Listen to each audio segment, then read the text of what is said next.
Olá, boa tarde para você. O Repórter Brasil vai mostrar a situação no presídio em Goiás, onde 9 detentos foram mortos durante um motim. O Irã tem a noite mais violenta desde que começou a onda de protestos contra o governo. A Coreia do Sul responde com chance de diálogo ao aceno da Coreia do Norte.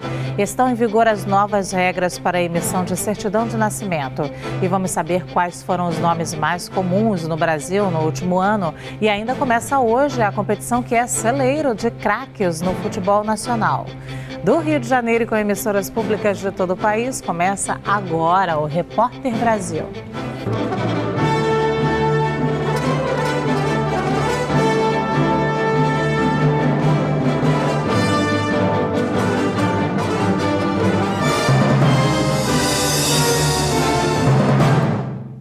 A gente abre essa edição falando sobre a situação do presídio em Goiás, que registrou um motim com 9 mortos ontem. A polícia conseguiu recapturar 39 dos 106 detentos que fugiram durante a rebelião na unidade, que fica na cidade de Aparecida de Goiânia. De Brasília, a repórter Yara Balduino tem mais informações para a gente ao vivo. Boa tarde, Yara.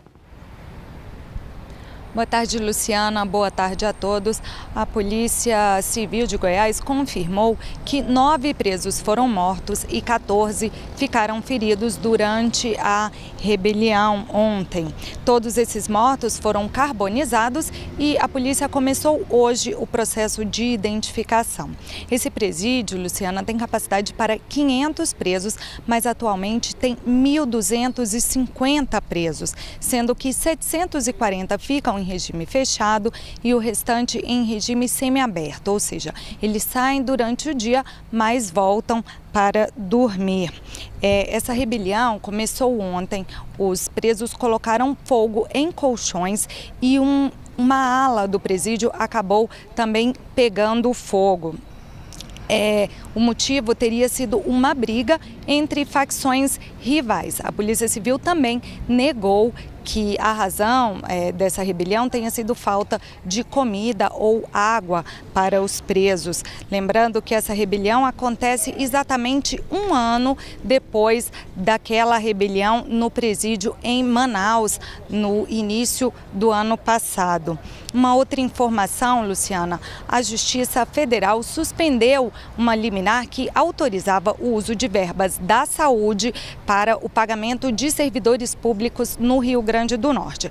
Essa liminar tinha sido dada ontem por um desembargador do estado em uma tentativa de resolver o problema da segurança pública lá no Rio Grande do Norte. Isso porque policiais civis, militares e também os bombeiros do estado estão de greve desde o dia 19 de dezembro em protesto por causa do atraso de salários. Luciana. Obrigada pelas informações, Yara. Agora o noticiário internacional. No Irã, a última noite foi uma das mais sangrentas na onda de protestos que atinge várias cidades do país desde a semana passada e que já deixou 22 mortes. Só na última noite, 9 pessoas morreram em confrontos entre a polícia e manifestantes. Um menino de 11 anos está entre as vítimas, além de policiais e manifestantes. Centenas de pessoas foram presas. Os protestos começaram com uma onda de insatisfação em relação a temas econômicos, como o desemprego e a inflação. Parte dos manifestantes discute o alto gasto do governo com o exército em ações internacionais e parte pede a saída do presidente Hassan Rouhani. Rouhani minimizou os episódios de violência, dizendo que os manifestantes têm demandas diferentes entre si. Segundo ele, um dos motivos dos protestos é a economia, mas há também assuntos externos e motivos pessoais envolvidos. E acrescentou que o povo tem o direito de se manifestar, mas não de promover violência. O Ayatollah Ali Khamenei, a autoridade máxima do país, culpou inimigos estrangeiros pela violência nos protestos e defendeu avanços econômicos e sociais da Revolução Islâmica em vigor no país há quase 40 anos. O primeiro-ministro de Israel, Benjamin Netanyahu, negou acusações de que estaria por trás dos protestos e parabenizou os bravos iranianos que tomaram as ruas arriscando tudo em nome da liberdade. Today they risk everything for freedom. O presidente americano Donald Trump também parabenizou a manifestação e criticou a falta de liberdade do regime iraniano. O Irã é uma república islâmica com grande repressão a movimentos populares. A última onda de manifestações foi em 2009, durante disputadas eleições presidenciais. Os protestos foram brutalmente reprimidos. Ao menos 30 pessoas morreram na época e milhares presas.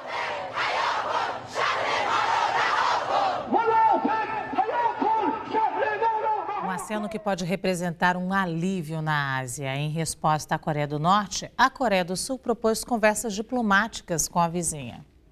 2018 começou mais calmo entre os países que dividem a península. No primeiro pronunciamento do ano, o líder norte-coreano Kim Jong-un optou por ser duro com os Estados Unidos, mas diplomático com a vizinha do Sul. Num recado aos americanos, disse possuir um botão de lançamento nuclear na mesa, mas abriu espaço para conversas sobre os Jogos Olímpicos de Inverno deste ano. A resposta veio hoje. O governo sul-coreano, anfitrião da Olimpíada, propôs conversas de alto nível para discutir a participação da Coreia do Norte nos Jogos, que acontecem já no mês que vem. O presidente Moon Jae-in aprovou a aproximação, mas disse que a melhora nas relações não podem acontecer sem que a questão nuclear seja resolvida. A Coreia do Norte investe num programa de desenvolvimento de armas atômicas e, nos últimos meses, tem feito testes que elevam a tensão na península e com a comunidade internacional. Na Califórnia, o ano começou com uma novidade, a venda legal de maconha. A primeira venda do ano foi comemorada nas lojas licenciadas pelo estado para vender a erva. Na Califórnia, as primeiras licenças foram emitidas no mês passado, em caráter temporário, já que a regulamentação ainda está sendo revista. Mas já se estima que o novo mercado de maconha para uso recreativo arrecade ao menos $1 bilhão em impostos ao ano. A Califórnia é o 6º estado americano a permitir a venda legal da droga e o mais populoso, com quase 40 milhões de habitantes, população mais de 10 vezes maior que a do Uruguai, o único país do mundo onde a droga é legalizada nacionalmente. E aqui no Brasil, um medicamento que impede a proliferação do vírus HIV na corrente sanguínea vai ser distribuído a pacientes do Sistema Único de Saúde, o SUS. Por enquanto, vão ser priorizados os grupos de risco. O medicamento vai ser distribuído em locais que participaram de projetos piloto em 2016. O Distrito Federal e 22 cidades de 10 estados: Amazonas, Ceará, Pernambuco, Bahia, Minas Gerais, Rio de Janeiro, São Paulo, Paraná, Santa Catarina e Rio Grande do Sul. Esse remédio une 2 antirretrovirais, o FTC e o TDF. Nos Estados Unidos, ele já é usado para prevenir o HIV há 3 anos e meio. Aqui no Brasil, a autorização tem pouco mais de 6 meses e a distribuição na rede pública começa agora.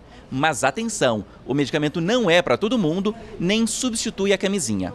Esse medicamento vem para complementar, o preservativo, até porque ele previne apenas o HIV, não previne outras infecções sexualmente transmissíveis, como a sífilis, a hepatite B, a gonorreia, o HPV, Então, nós precisamos realmente continuar o uso do preservativo. O remédio, de uso contínuo, tem que ser tomado todo dia e é voltado para pessoas que, na avaliação dos especialistas, estão mais expostas ao vírus HIV. Gays, homens que fazem sexo com homens, travestis, transexuais, profissionais do sexo e casais que são sorodiscordantes, que é quando um dos dois tem o vírus. Outro ponto importante, o medicamento age quando o vírus tenta se multiplicar no organismo. E é por isso que ele tem que começar a ser usado pelo menos 20 dias antes da relação sexual. Depois do intervalo, estão em vigor as novas regras para a emissão de certidão de nascimento. E você sabe qual o nome que foi mais popular no país no último ano? Você já vai saber.